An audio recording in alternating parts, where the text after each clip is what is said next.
टूटल बा दिल अब तो दर्द न सहता,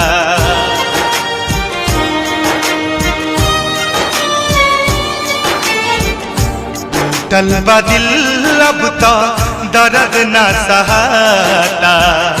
कवने कलम से भाग लिखल विधाता, टूटल बा दिल अब तो दर्द न सहता।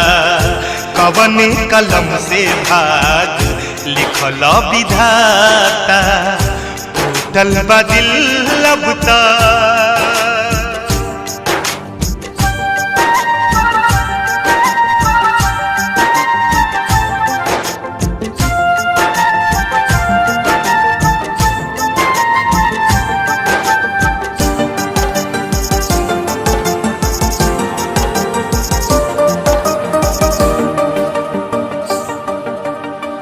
कुछ नइखे पाता खाता भइल बा का हमसे, भइली अनजान काहे अपना सनम से हो।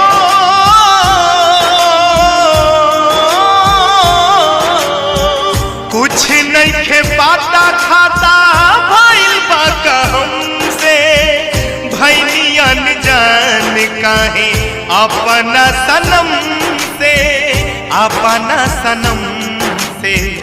उनके बिन एको क्षण हमसे न रहता, उनके बिन एको क्षण हमसे न रहता।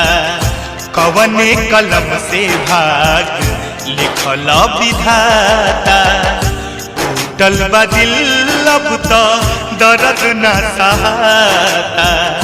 कवने कलम से भाग लिखल विधाता।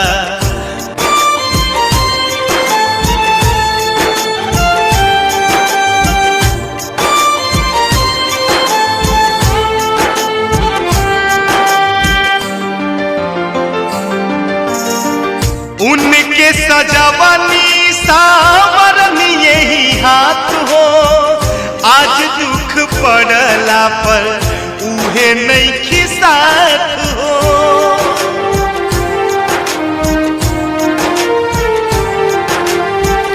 उनके सजावनी सावरनी यही हाथ हो, आज दुख पड़ला पर उहे नइखे साथ हो, उहे नइखे साथ हो।